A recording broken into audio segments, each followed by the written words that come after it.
Hello my friends, welcome to Anna's Violets. In this video I'm going to show you the update of my Orchid KEIKIs that I planted maybe a month or 1.5 months ago, and I'm going to show you the crazy development of the roots, which is just awesome. So if you remember, I planted this keiki, which had 2 roots, and one root I left as an aerial root, and another one is planted and is somewhere here. I will show you at the very bottom. We can see the tip, which is absolutely so amazingly growing. And this one that didn't have any roots, and I planted it, basically not even planted it, but just put on the moist moss or wet moss in this jar, and we will see how the roots are developing in a second. Let me first start with this one because this one was easier. This one had already 2 roots, which made my life easier, and one root I left like this as a backup basically. For now, this is an aerial root in case the one root that's in the medium will get rotten. I like to do this because I've done this for several times, and sometimes it's not very easy for the keiki to grow roots when you just plant it, because these both basically were aerial roots, and when you plant them in medium, sometimes they can get rotten. But in this case, if one of the roots that is in the medium would get rotten, I still have this one root, and then I could cut the rotten root and plant the keiki basically with this one root in the medium. So let me quickly show you about the development. It's still unstable. You can see that it's shaky. And look at this leaf. It has grown a lot. It's much longer now and it's so beautiful. And if you remember from my previous videos, when I was planting this keiki, this leaf was still, much shorter than this. And at the very bottom, we don't really see the root in here in the medium, but at the very bottom, let me show you. Where is it? Here. Do you see this green root? It's absolutely beautiful. It's growing and it's moist now. I planted this Phalaenopsis orchids, which includes bark, leca, and some clay pebbles, or whatever you call it. And it feels absolutely okay here. It's already 1.5 months here, and I'm sure that this will continue to grow. This is absolutely fine. I put it in a very bright place, but they don't really see the sun. So I really wonder if they will need a little bit more light, especially now that we're moving towards winter. Maybe the light will be not enough for them, even though they are orchids and they don't like, direct sunlight, but still they should grow in a bright area, in a bright light, not in darkness. And then this one, this is my favorite. So I closed the jar with this kind of plastic, transparent plastic, which has also holes in it. Oops, let me put this one a little bit farther from me.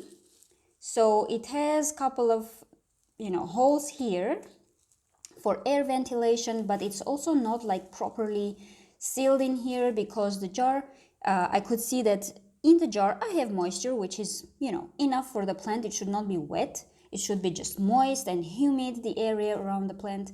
But also this plastic is very helpful because then I can remove it if I want to, give more air to the plant, or close it when I see it gets dry quicker. So this is a very helpful thing. Now look at this keiki. This is growing a root. Look how beautiful it is. And this keiki is not even planted. It is just sitting in this jar on the wet moss. The moss is in a plastic cup, and the plastic cup is slightly touching the bottom, I would say, of this jar, where I put a little bit of water every time. But you can see there is no water now because now the moisture and the humidity is totally enough in this jar. I want to actually show you the keiki. I want to take it out. Very carefully pick it up to show you the growing root, because I know that, you cannot properly see it through the glass. Look at this. This is an absolutely amazing result after just a month or so. Look at this, how beautiful it is. It's absolutely healthy. It didn't get rotten or anything. And it's growing. I think for now we have this one root here and a small also bump next to it, which means that maybe another root will be growing next to it very soon. I really hope for it. I can see it coming. And if we turn, there is another root here. Look at this. So we have roots from both sides. Let me just show you quickly. So one is here. Oh my God, absolutely beautiful. Just look at this pink root. I love it. Just in a month, can you imagine? And another one is here. So basically we have two roots here, and this is amazing because they will be growing together and they will have almost the same length, which will make it so easy to plant them both roots in the medium at the same time. That's amazing results. I'm really proud of this result, and I really like this method. As you can see inside, I have the moss, which is wet, so I don't spray the moss or anything. I just pour water in the jar at the bottom of this jar, and then the moisture goes up on the moss itself. So you don't really need to water or spray the moss itself. You just put the keiki on top of the moss.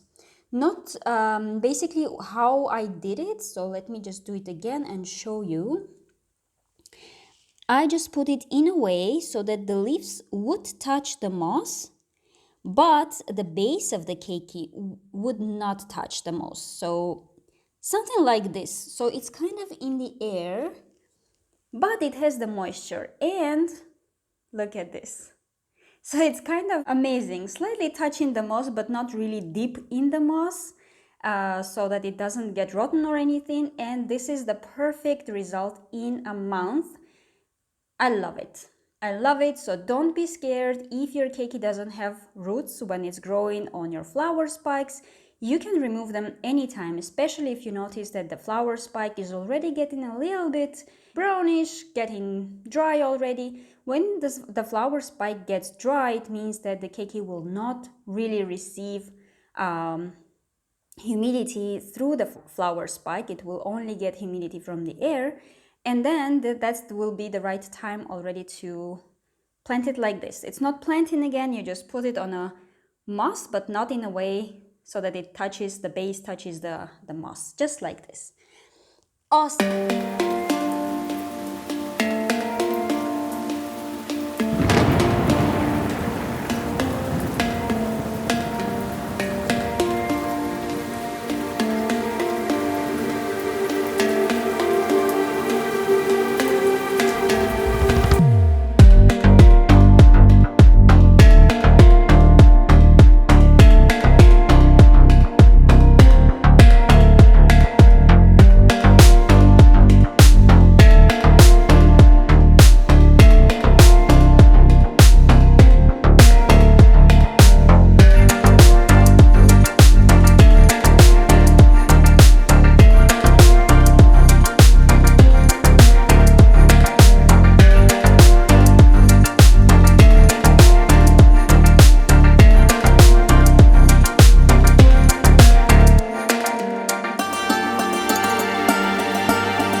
And also, if you have watched my previous video, by the way, it will be linked in the description of this video and also on the top right corner. I also made an experiment, and I planted also flower spikes in the same way on this moss. I just basically put the flower spikes on the moss. However, they both got rotten and I didn't have any keiki or anything growing from the flower spikes. I may assume that I did it wrong, and in this case, just because the base of the keiki is not really touching the white moss, it worked. And here we had the roots, that's why it also worked. But with the flower spikes, I did it a bit wrong, because I think only with hydrogen peroxide, when the wound, the fresh wound was actually touching the white moss, it would not work. And that's actually what happened. It started to get rotten. And if I would use wax or anything to close the wounds, maybe that would work. So the next time I will have flower spikes, I'm gonna do it just like that. And we're all learning, so if you have any questions, any comments, share your experience with us, please write it down, because I would also like to learn from your experience. And of course, if you like the video, click on the like button, subscribe, share the video with your friends, and I will see you in the next one. Stay passionate about plants.